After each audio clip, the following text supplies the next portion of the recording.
Good morning, everyone. Welcome to the last session of the June 2021 Advocacy Sector Conversation Series. My name is Melissa Hayo, and I'm the coordinator of the Disability Advocacy Resource Unit. I would like to begin by acknowledging the Wurundjeri people of the Kulin Nation, the traditional custodians of the land on which I am coming to you from today, and pay my respect to their elders past, present, and emerging.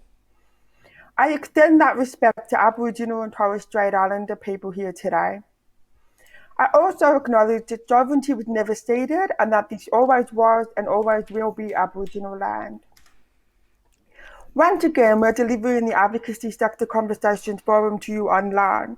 We hope at some stage to be able to deliver this series face-to-face when it's safe to do so in an inclusive and accessible way. However, we hope that you've all settled in comfortably and are ready for a fantastic series this week. We encourage your active participation today, so please type your questions in the Q&A box, and at the end of the session, I will facilitate a Q&A session with our presenter. The last session of our series is Gateways and Gatekeepers, an exploration of the issues facing people with episodic mental illness during the transition to the NDIS. Dr. Liz Hudson will present the findings from her PhD research, which involved exploring the experiences of people with psychosocial disability during the transition to the NDIS. She discovered that system-level structural barriers and rationing decisions applied by NDIS staff do indeed lead to differential pathways for people experiencing mental illness. Please welcome Liz Hudson. Thank you, Melissa, and welcome everybody. The title of my research, Gateways and Gatekeepers, an exploration of the issues facing people with episodic mental illness during transition to the National Disability Insurance Scheme, the NDIS, in many ways depicts or symbolises pathways. And there are pathways on many levels. So there was the transition from traditional block funding to disability services for people with disability into individualised funding under the National Disability Insurance Scheme. So that's a pathway of transition for service providers, but also for service users.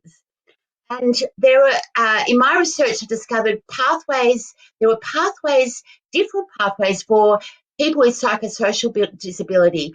Some had the pathway of acceptance into the NDIS. Some had alternate pathways where they were rejected by the NDIS. And that led to, I guess, pathways to recovery, either opportunities or risks associated, depending on whether the pathway to acceptance or rejection was achieved. This is also, my research is about my own pathway. I guess I was going to begin by just telling you a little bit about my background and my interest in this research. I came to be interested in doing a doctorate of studies based on my professional experience as both a research manager and CEO of a mental health organisation, community-based mental health organisation. The latter role was as a research manager for a large disability organisation that also provided employment support to people with mental illness. I was anticipating doing a doctorate because I wanted, I guess, to legitimise my role as a research manager in an organisation. I hadn't actually studied research before. And so I was delighted to find a pathway into a PhD through a partnership between VCOS and RMIT. So the slide on the front, the first slide on the front, there are three logos on this page that I guess symbolise my pathway to being able to access support, financial support, to do my PhD. And that was through a partnership between VCOS, Victorian Council of Social Service, and RMIT University. And they formed a partnership called the Future Social Service Institute, which was funded by the state government, but also a contribution by other organisations as well, the two partner organisations as well. So I was thrilled to be able to take up the opportunity to do a scholarship that was funded by this partnership, and I am very grateful for that to occur. And it's helped me for the reason for being here today.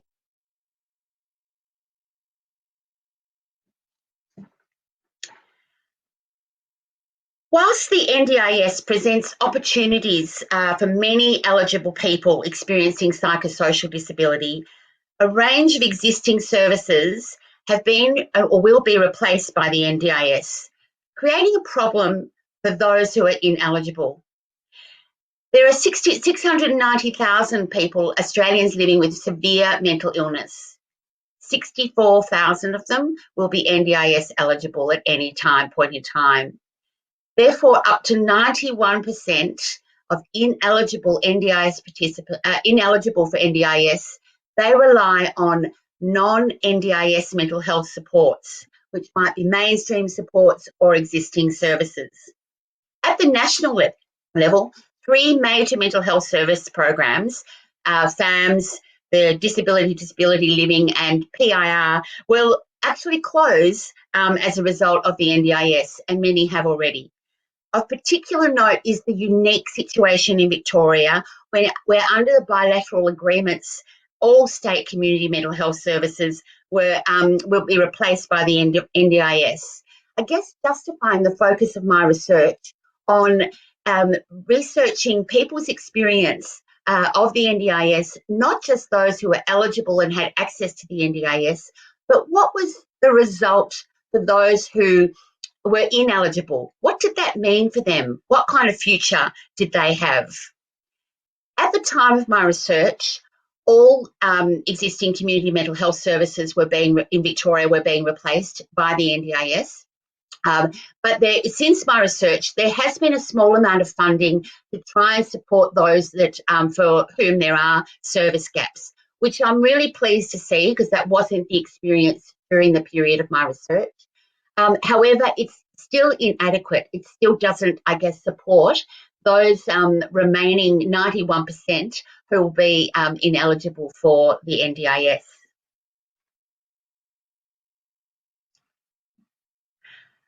So, serendipitously, I think, the NDIS commenced the first year of my PhD in 2016.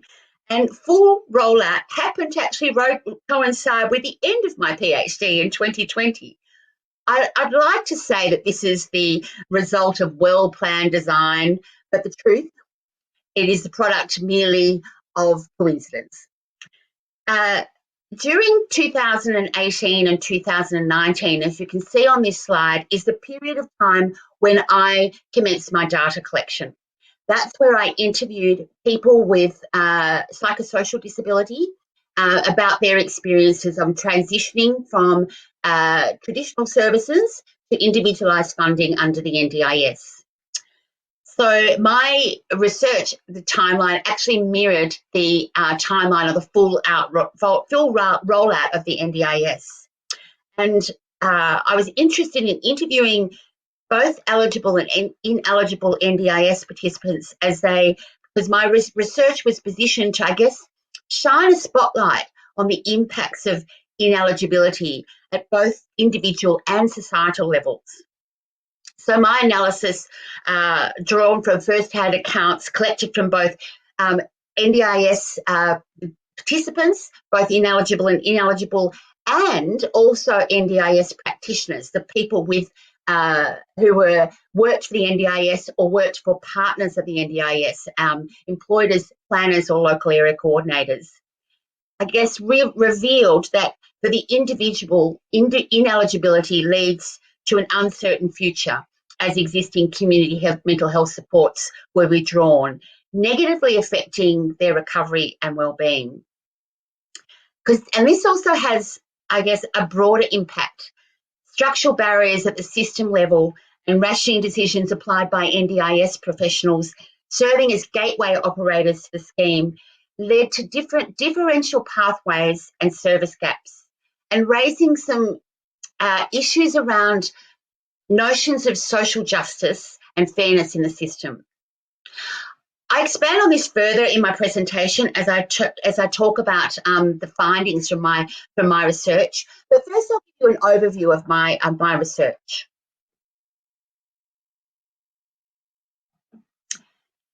So I interviewed in total 30 people. So it was a qualitative research approach, and I interviewed 20 people with experiencing mental illness. People experiencing mental illness are also used throughout my presentation. I use the term people with psychosocial disability because that is the term that is used by the NDIS and is also the term that the Consumers and Carers Forum network adopted as a term for to identify people with experiencing mental illness whose disability actually impacts the way that they can function in everyday life. I recruited 30 interview participants, as I said, 20 of whom experienced mental illness or psychosocial disability, and 10 of whom were NDIS professionals. So the focus of my research you can see on the left-hand side of the slide in the sort of mustard yellow, that there were 13 participants who were eligible, 3 of whom were from regional Victoria and 10 were from Melbourne. And then on the right side of your slide in the red, they're the ones that are separated by the slide image into the ineligible, and 2 of whom I interviewed from regional Victoria and 5 of whom I interviewed from Metro Melbourne. The regional Victorian areas that I covered were Ballarat, Echuca and Bendigo. You'll note that nearly 19 out of the 20 of the participants with psychosocial disability experience episodic mental illness. Episodic mental illness means that the person can experience periods of feeling very well and then fluctuate or punctuated by periods of feeling unwell. This may impact their ability to be able to participate in work, or they may actually be hospitalised or experience a period of psychosis. So for 19 out of the 20 of the participants, they identified as having episodic mental illness. The one person who didn't was actually, he had complex needs, including dual disability of intellectual disability and mental illness, and had struggled with understanding what I was meaning by episodic. I guess is a learning for me too, to be more clear when using the language for my research. So the interviews with the NDIS professionals, this graph here shows you that the local area coordinators are represented by the mustard coloured part of the bar graph, and the blue part of the bar graph represents the number of planners that are interviewed. So I interviewed 10 NDIS professionals overall, and there were 2 people that I interviewed in regional Victoria and 8 of whom were in Metro Melbourne. There's this graph just shows you also some interesting, I guess, statistics or demographics about the NDIS professionals I interviewed. The 8 of the participants were women, 2 were men, and overwhelmingly a majority were degree qualified. And I was also impressed by the kind of level of experience in mental health, that the average sort of level of experience was, about 5 to 10 years in mental health, which was fantastic. And I guess it was a surprise in my research. The role of local area coordinators versus planners is that the National Disability Insurance Agency planners are people that are employed by the agency or by the NDIS, and their role is to make decisions about funding levels for NDIS plans or support plans for participants. They also have a role in determining whether an applicant will be eligible or not. And they play a role in determining what goes into the plan, what kind of supports that the person will be eligible for. The local area coordinators have a similar role, but they're employed by partner organisations of the NDIS, such as Brotherhood of St Lawrence, and they actually have a similar role, but they don't make the final decision when it comes to the funding for the plans.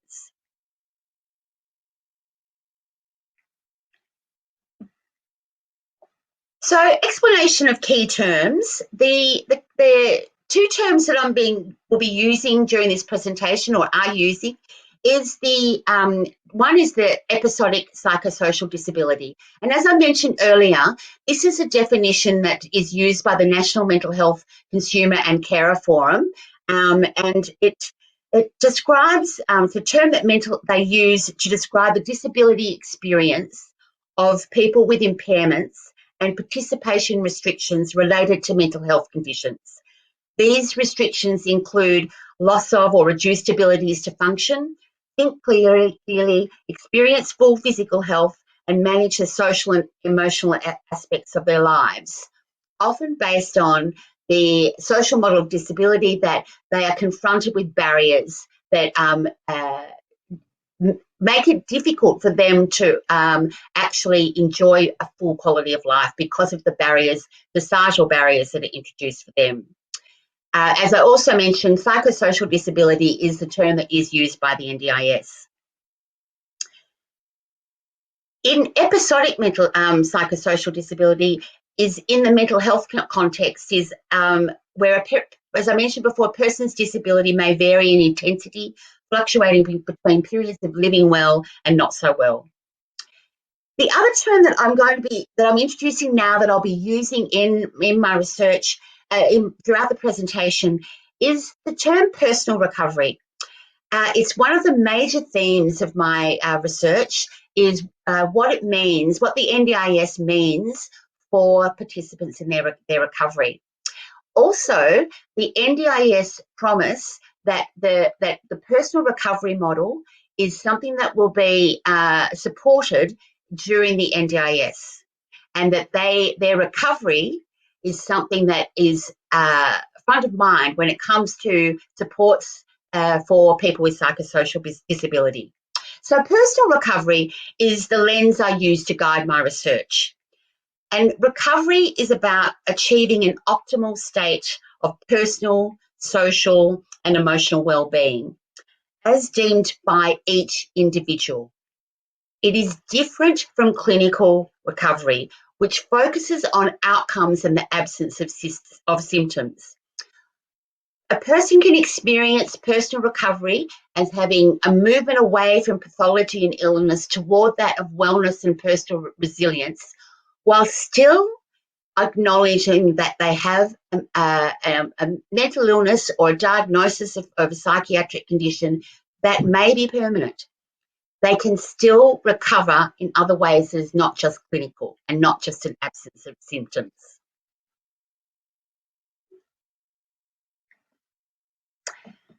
So the aims of my research were to generate insights for future policy and practice by highlighting the consequences of NDIS design, rules and regulations, and eligibility determinations for people experiencing mental illness.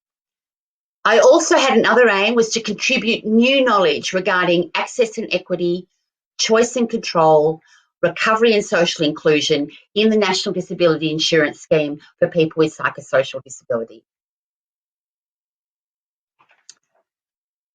So in every PhD research thesis, not just for PhDs, for any research, it's important to establish and have founded a research question so that then we can confirm whether the research I've undertaken has actually answered the question that I raised in my research question. So the primary research question for me was, how are people who experience episodic mental illness affected by the NDIS design and governing processes that are actually enacted in policy, rules and regulations by NDIS planners and local area coordinators? Quite a mouthful for a primary research question. So then I looked at breaking it down into 3 sub-questions. So the first one is, how is access to the NDIS negotiated and understood? not just by the people with psychosocial disability, but also by the planners and the local area coordinators who are the gateway operators to the scheme.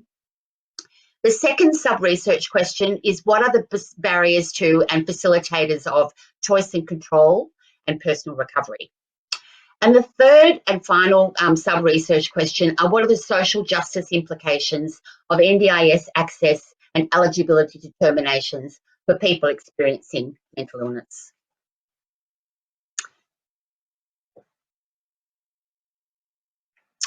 I'm going to briefly talk to you about the main findings, which seems a little odd to insert it at the sort of, I guess, the beginning part of my presentation, but I will return to the findings.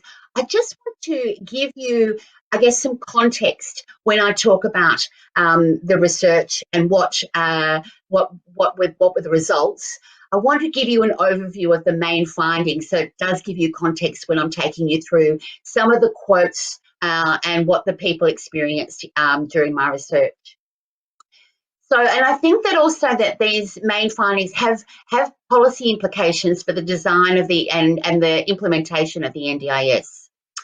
So I guess a key finding, which I've alluded to already, is that system-level structural barriers and rationing decisions applied by NDIS professionals who serve as gateway operators to the scheme lead to different pathways for people experiencing mental illness. The first pathway is for those who are NDIS eligible, is, I guess, a pathway to greater access to choice and control and social inclusion and also recovery.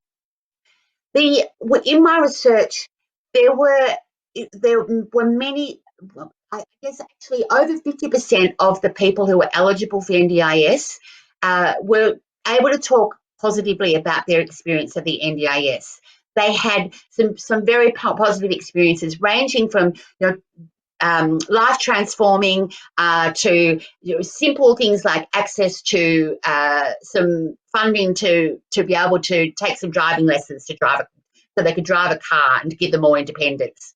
So there definitely were some really positive outcomes in my findings, especially for people who were eligible for the NDIS. Some people who were eligible still had some concerns about the way the NDIS operated and some suggestions for some improvements, but majority were pretty happy with the funding they received and support they received. A different story for the other pathway. The second group, those who were ineligible, their future was less certain, as funds were being directed away from existing services toward the NDIS, highlighting a service gap. Before I go on to the other findings, I'll just give you an example of that. There were a couple of examples. There was one of the interview participants from Ballarat prior to the NDIS was receiving support from the council to come and clean his house. He had experienced bipolar disorder, but also had a hoarding disorder. So he was reliant upon the council cleaner to come to his house. It was only once a fortnight, but as he said, it gave him an opportunity to give him a start, to try and clean up and try and make his way through the chaos that was surrounding him. As soon as the NDIS came in, that funding through the council was stopped for him. He tried to apply for the NDIS, was ineligible. And so as a result, he doesn't have that cleaning support ongoing and is likely not to get it unless he reapplies for the NDIS funding, reapplies for the NDIS. The other example is a woman who was also receiving some local support for access to a community psychologist. And as soon as the NDIS came in, she no longer had that support. It wasn't clinical support, she was getting that from a psychiatrist. This was community and social support that helped her to engage with her social networks and family, and very important to her recovery. That was no longer made available to her. So that demonstrates some of the consequences of this main finding, the difference between the two pathways. So the other three, I guess, main key findings were that greater flexible support was needed, which can be scaled up or down in needed to accommodate episodic nature of illness. And again, I'll talk to you about in more detail a bit later on. The third area was that mental health recovery knowledge by NDIS professionals is insufficient.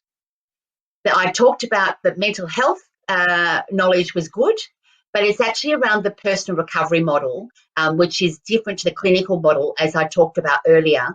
That was actually insufficient. And fourth and finally is that the insurance model design and implement policy structure falls short of innovatively meeting the needs of people with psychosocial disability. So as from these research questions, I guess emerged three themes. Not from the research questions. Sorry, from the interviews I held with the participants.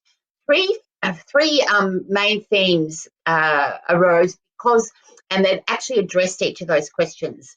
So the first sub-research question I mentioned before was how is access to the NDIS negotiated and understood? And that the responses to that came up with a theme entitled Navigating the Eligibility Divide, Issues of Access and Equity.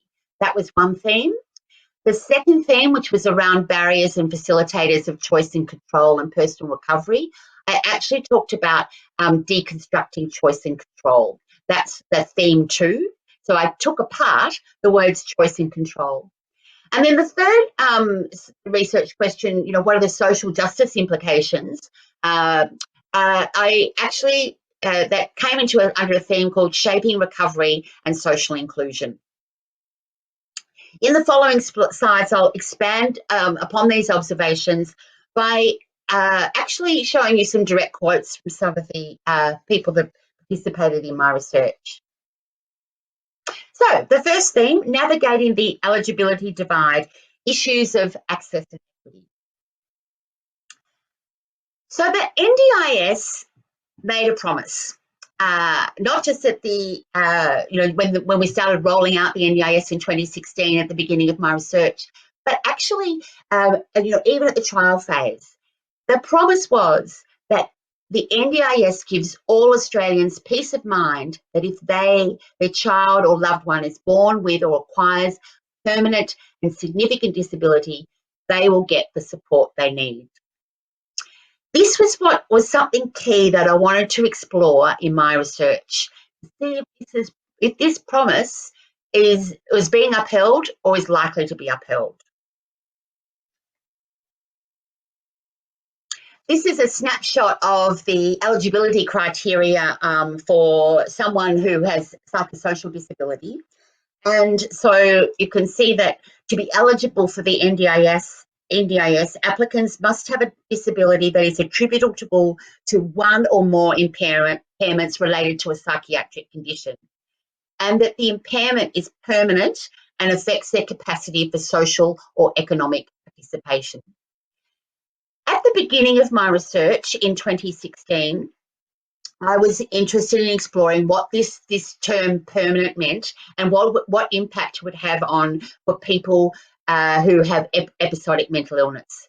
And fortunately, it was terrific. I did not have to focus as much on eligibility around permanence that didn't recognise episodic mental illness, because the Act was actually changed. There was some some of the guidelines were changed, and it included the term allowing for people with episodic disability. Not just people with psychosocial disability, but there are other disabilities, for example, multiple sclerosis, other disabilities that fluctuate and are episodic. So it was in recognition of that. So that was terrific, but that was a change at the beginning of my research. It was a good change. So in these slides, I'm going to talk about assessment in terms of accessing the NDIS, at 3 levels. One is assessment that occurs when somebody wants to apply for the NDIS and to get access. The second is assessment that relates to whether their request for funding support, the NDIS plan, all the supports and the funding levels that they request is accepted or not. And then at the kind of, I guess, the third level is whether they're actually accepted into as part of the insurance scheme. So it's an assessment is actually a topic of currency. I don't know if you're aware, but it has been in the news quite a bit, the NDIS assessments. They're changing, their plan is to change or propose a change to the assessment process. And I'll talk a little bit later about what the different types of assessment are, how they compare from when my research was conducted to what is proposed now. This assessment process that is proposed now wasn't linked to my research, but it certainly has. Their assessment was something that I covered quite a bit in my research. So I think that it is relevant for me to discuss that today. So I'll talk to you about the key differences there and what, from my research, I can tell maybe the impact of these new assessments. But the quotes that I've got on the screen now really, I guess, talk about the access to the NDIS. So Adette is actually, her application for the NDIS was refused. And I'm just going to give you a little bit of background to Adette. Adette described herself before the NDIS as someone who is well, is a mother, she's a casual childcare worker, and she's trying to repair relationships with her family and friends. After applying for the NDIS and feeling rejected, her mental health actually declined. She also talked about the loss of protection when she couldn't access a community psychologist that I just talked about earlier. And she said that when she is unwell, she changes from being mother, carer, childcare worker to patient who cedes parenting to her ex-husband, parenting controls, and to someone who is medicated. When she presented to the NDIS, she was experiencing a period of wellness. And it's sometimes described as the hidden disability, psychosocial disability or mental illness, because appearances can be that you appear well. Adette said that this actually damaged her opportunity to get access to the NDIS. And she says in this quote, "The NDIS are not taking people like me because I'm not mentally unwell enough to qualify. On the flip side, you can't get income protection or insurance, or you can't get travel insurance if you have a disability. So one system is telling you this, that you're not disabled enough.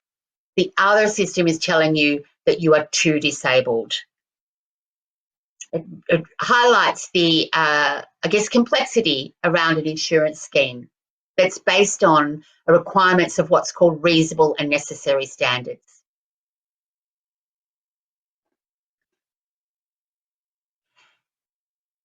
This is another example of an application to the NDIS, and this is a person who was also deemed ineligible.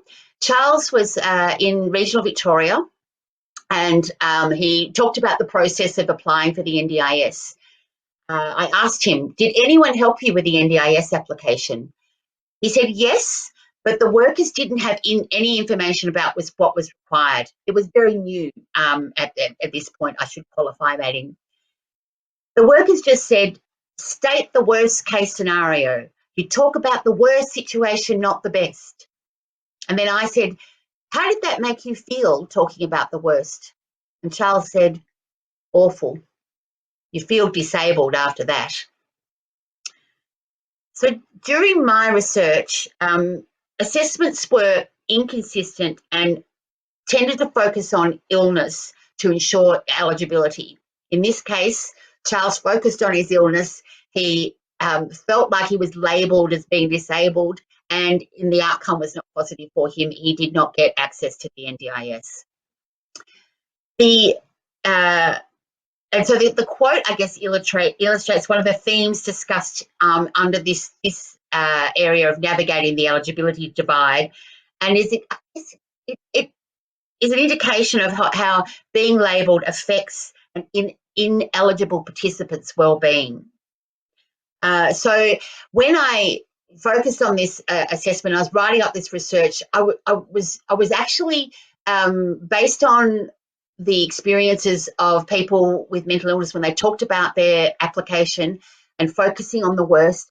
I actually was critical of the existing assessment process at the time, which seemed to be focused on collecting as much information as possible about how debilitating the illness is and so forth, just so they can get through the NDIS. And I was really hoping that there would be a focus on sort of a strengths-based approach. The new assessment process, to its credit, has one element that I think that I do agree with, and that is that it is going to be focused on strengths rather than deficits.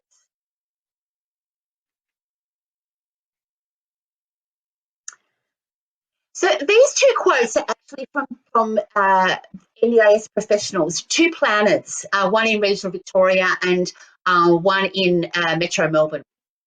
They describe the inconsistency in approach.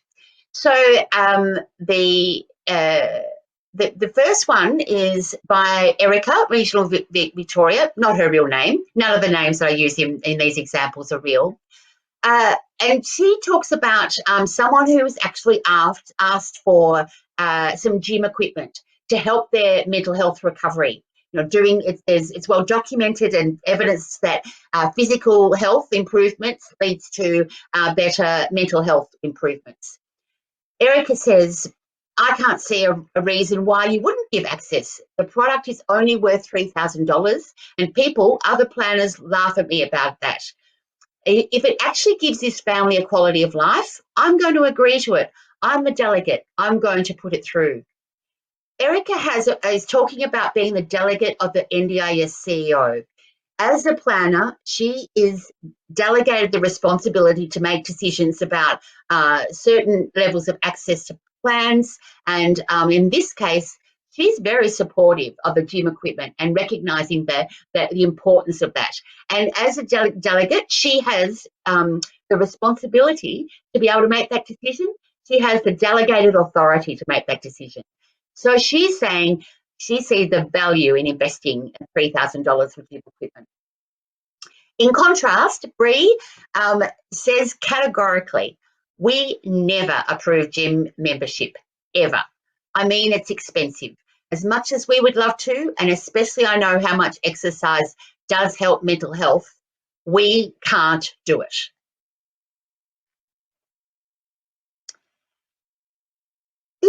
This quote comes from another one of the applicants who, actually NDIS eligible. She was delighted with her funding package. She got the best kind of, psychosocial support that she could ask for in her first year.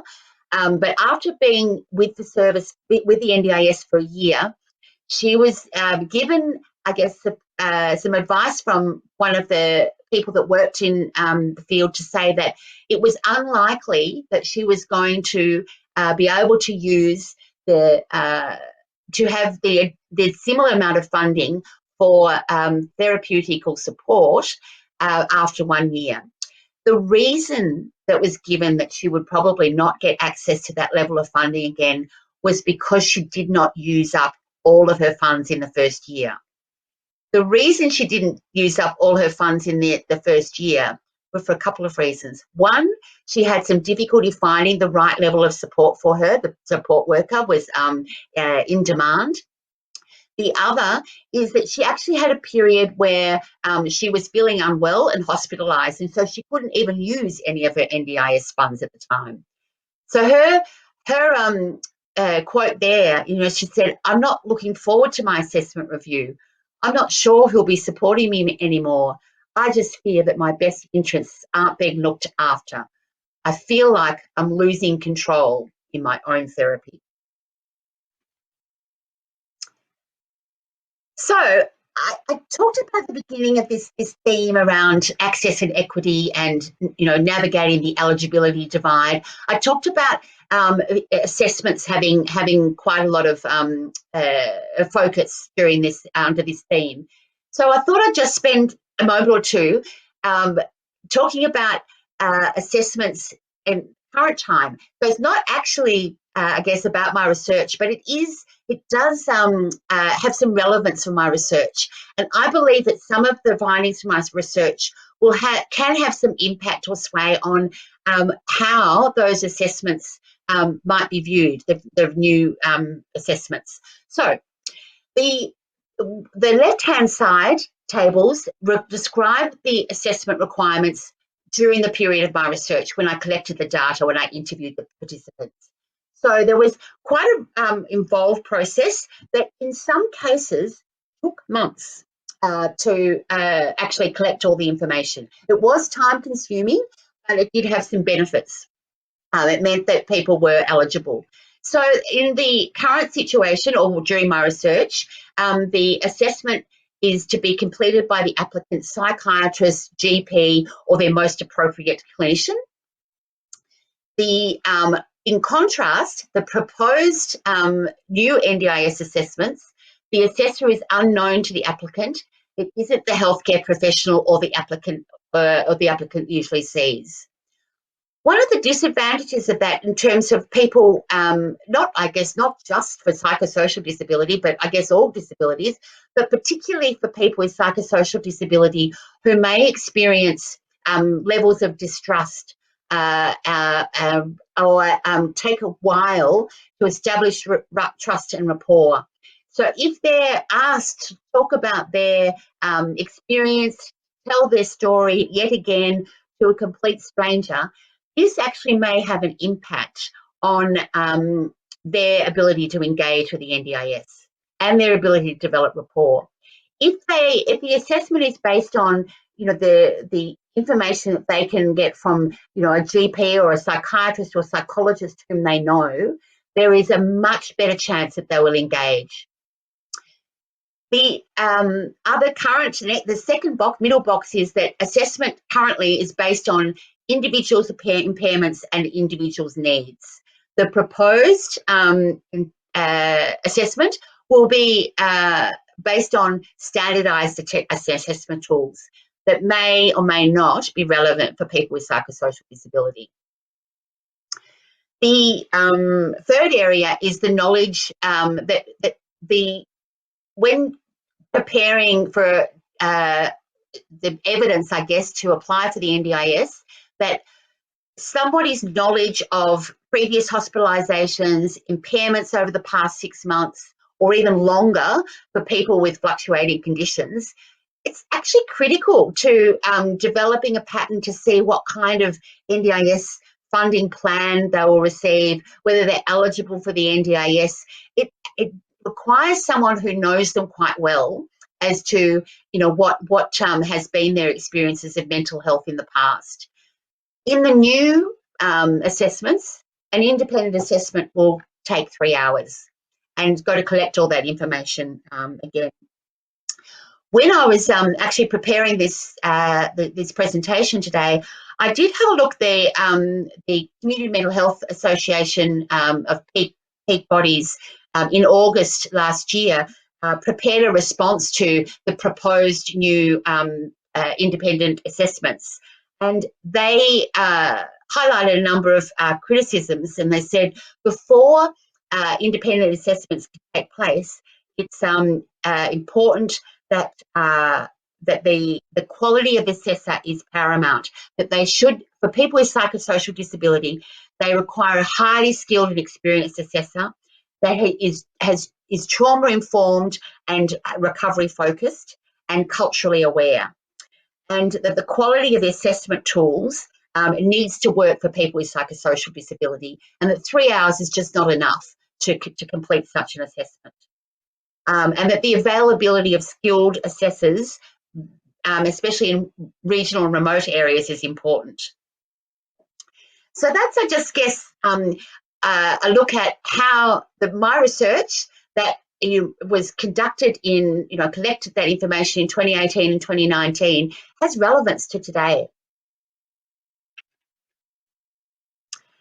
The second theme is deconstructing choice and control.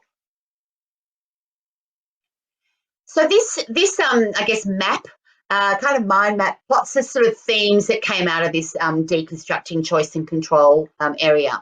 And there's a number of areas where choice and control was actually deconstructed. It seemed to be the primary source of information for the primary pillar of the NDIS. And yes, it was. There were certainly some, opportunities for facilitating choice and control. But also I noted that there was quite a number of participants who had issues around using the word control. So here there was Arania, who's actually eligible. She found the whole idea of control and choice a little bit overwhelming. So she says, well, at the planning meeting, I just felt overwhelmed about the amount of choices, and the more options that you've given, the more unsatisfied you are with the selection because you're missing out on other things. She also said, I don't have control, and sometimes I need other people to take control for me.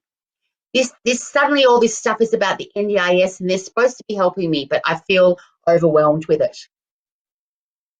Another example of control is of Esther, who has her actual mental illness is controlling in itself. So she found the word control very disturbing. I think control can sometimes be negative because my illness is highly controlling. So it's difficult to work out what is my need for control and what is largely dictated by the mental illness side of things, which can be maladaptive. There's others that got support and others who didn't. So I'll just talk about Janice's experience when she came to the NDIS. I mentioned before she pretty much got everything, but she didn't ask for $1 million home or anything like that, but she got counselling when she is needed. But one planner talks about we don't have to provide counselling because it's already sitting out there. You don't have to come to the NDIS for that. You've got Lifeline or your GP or other opportunities for counselling. I don't think the planner really understood the role of social support and counselling. The third and final theme is shaping recovery and social inclusion. I mentioned before that there's two different types of recovery. One is personal recovery approach and the other is a clinical recovery approach. The first one focuses on personal meaning, growth and discovery, while the other focuses on clinical or absence of symptoms using clinical language. The recovery here that is an illustration of the way that I tried to find out what people thought of recovery and the NDIS. So during the interview, I used 14 cards to give to participants to outline what their recovery goals were. And on the left-hand side of the page, I asked them to put down the cards what they thought recovery goals were important to them, and then ask them to identify an individual recovery goal. In this case, the person put to have time and facilities to paint and create art. And then I asked people to respond to whether they thought the NDIS was helping them meet their recovery goals. This was the impact, the potential impact. So and it just shows you that one of the most I guess the recovery goal that was listed the most was the finding purpose and having hope. They were considered really important recovery goals, but the response where the blue line is that the NDIS did not really support them in their achievement of that recovery, especially for those who are ineligible. A sub-theme that I really identified was that what I called "that's not very insurancey," and this sub-theme transcends all the three themes that I mentioned before: choice and control, and recovery and inclusion, and access and equity.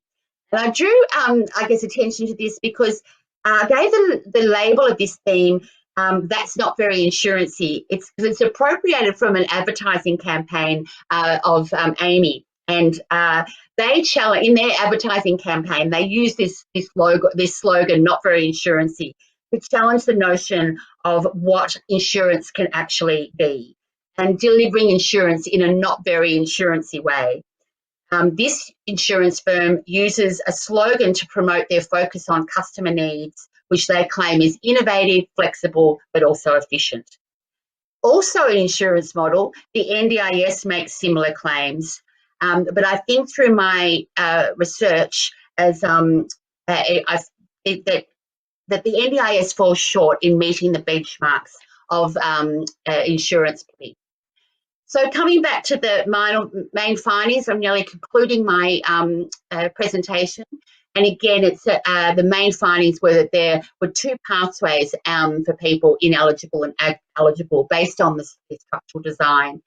That flexible support needs to accommodate episodic nature of illness, that mental health recovery knowledge by NDIS professionals was insufficient. And then finally, relating back to the Amy slogan, the NDIS insurance model design falls short of innovatively meeting the needs of people with mental illness. Before I close, I just want to just briefly tell you about the Research Advisory Panel. I was absolutely thrilled to have an advisory panel which consisted of some professional researchers in community mental health organisations, a member of the National Disability Insurance Scheme, and significantly, two people who have lived experience of mental illness and the NDIS. Their input was invaluable to my research. They gave some excellent suggestions for ways that I could improve my research, and I am very grateful to their contribution. At the beginning of my presentation, I suggested my research was about pathways, and the pathway to recovery is often described as a journey. I discovered throughout my PhD journey that for the research participants, recovery is indeed a reality if the appropriate supports are in place. The stories of the 30 people interviewed in this study, I think, serve as an important reminder of both the responsibilities and challenges that NDIS policymakers face in supporting people with psychosocial disability and instilling hope for a brighter future. They are also testament to the urgent task of ensuring the appropriateness of future policy provision and practice for reducing rather than entrenching inequity for those already marginalised in contemporary society. Thank you for being here today and showing your interest in my research. Thank you very much, Liz. That was really useful. And there are so many complexities when it comes to the NDIS and the intersection with psychosocial disability. So I truly commend you for taking this one on. So I think before we go to questions, the first thing I would like to highlight is that the slides and the recording of this session will be available on the Daru website as usual. So you'll be able to look back and watch and get some of that information down. So we've got a question and answers now. So how do you think the newly announced mental health reforms in Victoria address the service gaps in access? And it's a really good current question, I think, to ask, because the results of the Victorian Royal Commission into Mental Health, I think, highlighted the needs for significant reform.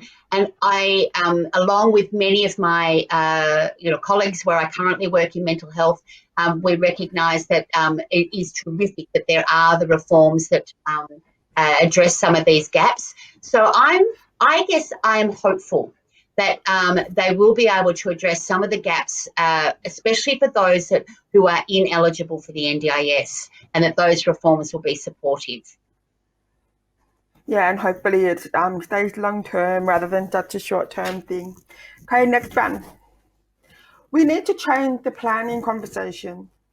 Are there assessments already out there that focus on strengths rather than deficits? Yeah. That's a great question, and I know I haven't seen the full detail, but I mean I alluded to this in my presentation. But the proposed assessments that the independent assessments that are proposed, they for the NDIS will there are flaws definitely, and they'll need to be. I'm so grateful that of the strong advocacy to put those proposed assessments on hold while they're being reviewed. But the focus is supposed to be on strengths. But I haven't seen that kind of detail. I have had experience unrelated to my research in what a strengths-based disclosure approach to managing disclosing your mental illness or psychosocial disability in an employment situation. And that actually uses a document that focuses on using words of strengths that actually the person with the disability determines what language to use when they're describing their disability. So it's a strengths-based and individualised approach. So that I've seen some results, positive results from that research, and hopefully something like that will be utilised in future assessments. Yeah, I think anything will be better than the independent assessment at this point, I think. Yeah. So I'm going to the last question, which is a bit of a long one, so I'm going to look away from my screen. I'm interested in knowing about when the NDIS access applications were rejected. Did you explore the actual sections of the NDIS requirements that were not met? As a disability advocate, we regularly review applications for clients and advise accordingly. Very often, the provision of the right type of information is missing. Lots of evidence about diagnosis, but little about impact on the 6 domains of functionality. Generally, with our assistance, clients will meet the access requirements, sometimes after being rejected 2 or 3 times previously. Mm-hmm. So did you get that? Firstly, can I commend you on supporting people in finding the right documentation and addressing functionality. It's critical to access the NDIS. Of the 7 people who I interviewed who were not successful in getting the NDIS, 5 were in the process of appealing. So they knew the reasons why they weren't were rejected from the NDIS. The 2 people that were not going to appeal, they actually lost the desire, and they weren't told the reason why they weren't, and so they just gave up. They resigned themselves. They weren't going to, and that's where their future was uncertain, their recovery uncertain. But for the others that were appealing, there were differences in the reasons for their the rejection. I think 3 or 4 were related to the documentation wasn't enough to describe what impact it has on everyday life, what the disability has impact on their everyday life. But for the others, it was actually, because it was early stages of the NDIS, it was just lack of knowledge about how to complete the forms.